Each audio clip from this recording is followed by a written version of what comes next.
Hello guys! Nagtataka ba kayo kung bakit hanggang ngayon hindi kayo ma-approve sa in-stream ads application or interest dito sa monetization tools kay Facebook? So ito isang reason dahil may updated announcement si Facebook last October 4. Kung hindi pa kayo pamilyar, panoorin mo itong video na to, tapusin mo hanggang dulo para yung good news is ma-share mo din sa iba. Actually, para sa akin, good news itong update na ito dahil kahit rejected kayo dito sa in-stream ads, is pwede pa rin tayong ma-monetize sa bagong update. So, ito yung nag-a-appear sa inyong monetization tools if rejected, di ba? Or hindi kayo na-approve. So, ito talaga yung mag-a-appear. Unfortunately, your profile has not been approved to use in-stream ads. So, no October 4, yung isang reason kung bakit hindi na-approve. So, eto siya guys. Basahin natin. Papakita ko din sa inyo kung saan ba ito makikita mismo sa inyong page or profile. As of October 4, 2024, we will no longer be accepting application for in-stream ads on Facebook because we are building simplified creator monetization experience. Facebook content monetization. So, ito nga po yun. So, beta test po siya, pero don't worry, millions of creators is naka-receive na nito. Ibig sabihin, yung mga monetize ay naka-receive na nito. Paano naman yung mga nagsisimula pa lang? Meron ba tayong chance na mapabilang sa bagong monetization experience or update ni Facebook? The answer is yes. Marami na akong ginawa video na ito, pero i-share ko pa rin sa video na to para at least kung hindi nyo pa papanood or hindi nyo pa alam yung update na to is para sa itong video na to. This experience merges our in-stream ads, number 1, number 2, ads on Reels, and performance bonus into one. Pinagsama na po yung ways to earn natin sa mga monetization tools. Sa pag-upload natin ng mahabang video sa in-stream ads, yung maikling video sa ads on Reels, yung last, yung bonus program wherein pwede tayong kumita sa mga post natin sa ating status like pictures, and pati yung stories is pwede na din tayong kumita dito sa bagong update. Okay? Making it easier for creator to earn from multiple content formats. Ibig sabihin, hindi na po magbabase si Facebook kung kayo ay napabilang sa ads on Reels, in-stream ads, or bonus. Makikita natin yung ating earnings sa mga posted content natin. Iisa na lang po yung ating ways to earn. Pwede tayong kumita sa ating long form video, pwede tayong kumita sa short, pwede tayong kumita sa bonus, included yung stories. Pwede nang makita sa isang monetization update. Ito nga yung content monetization beta.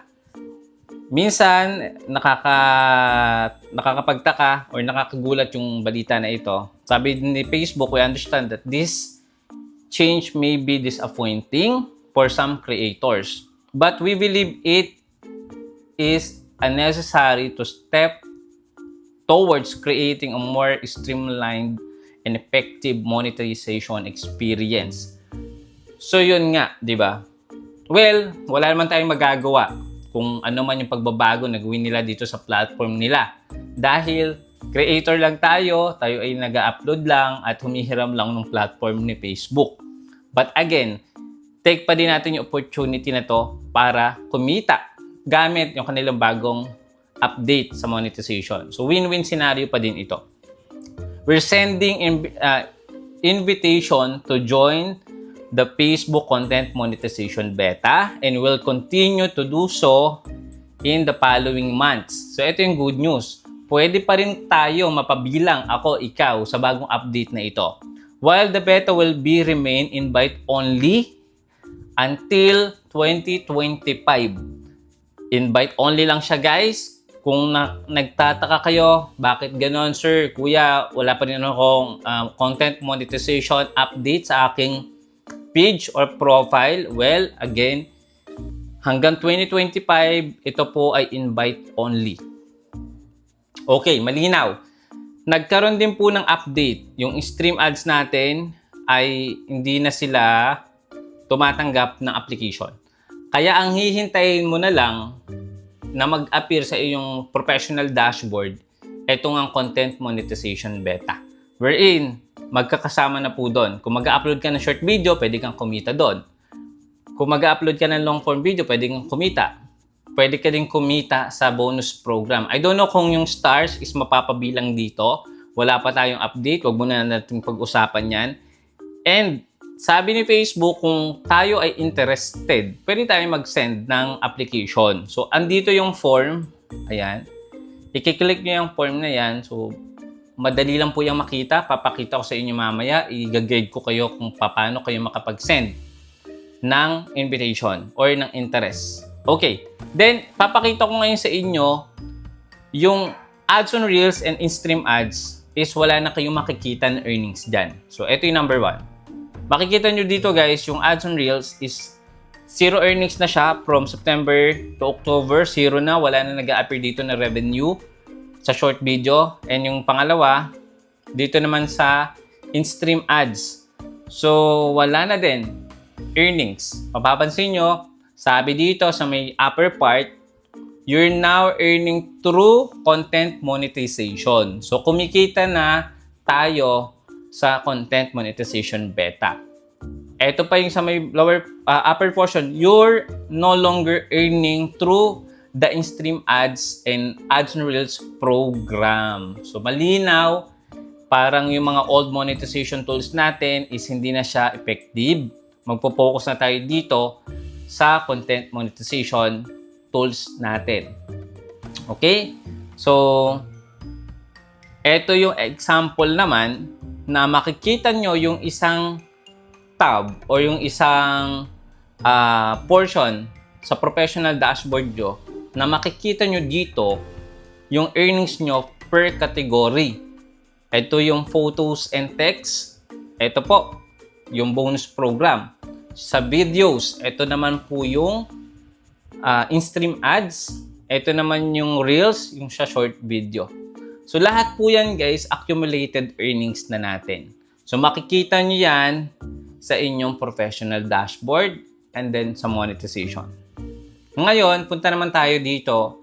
Kung kayo po ay nagsisimula pa lang, huwag kayong mawalan ng pag-asa dahil sinabi ko sa inyo, millions of creators.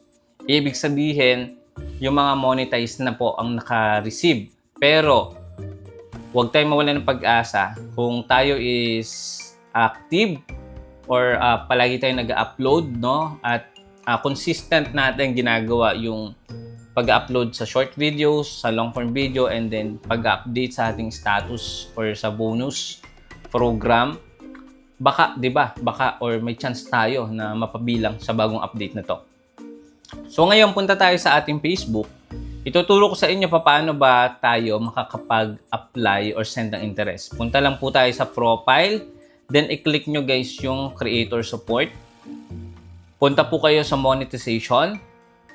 Then, click nyo po dito yung program eligibility. After po nyan, i-click nyo po sa may baba yung in-stream ads. So, dito po makikita yung form. So, basahin nyo din kung meron kayong oras. And then, proceed na tayo dito. I-click nyo lang in this form. Ilang beses ko na itong pinakita sa video. Kung napanood nyo na to at alam mo na to, skip mo na to.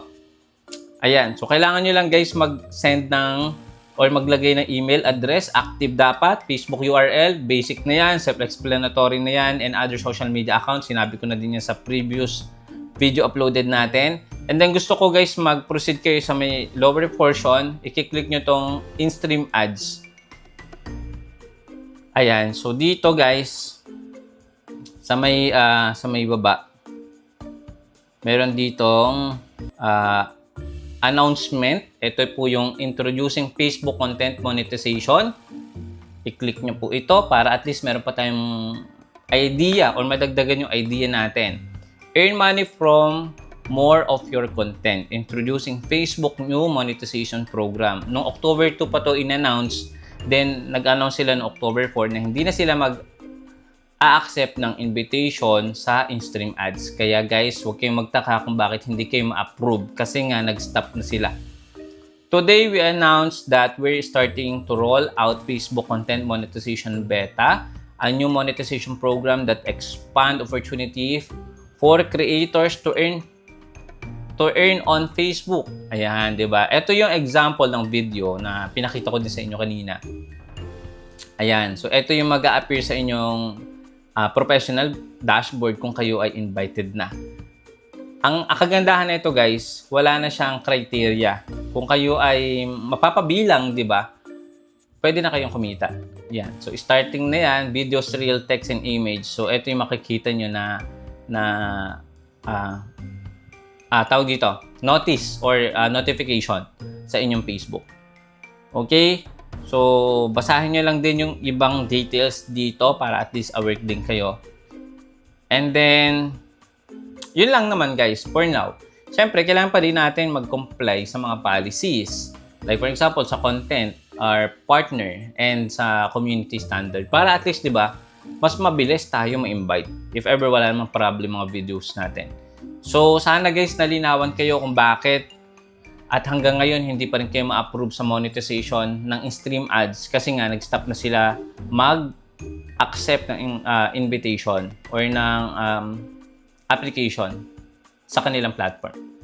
Okay, so yun guys, maraming salamat and kung nalinawan po kayo, please don't forget to subscribe. Subscribe naman kayo guys dahil malapit na tayo mag 150,000 subscribers sa YouTube.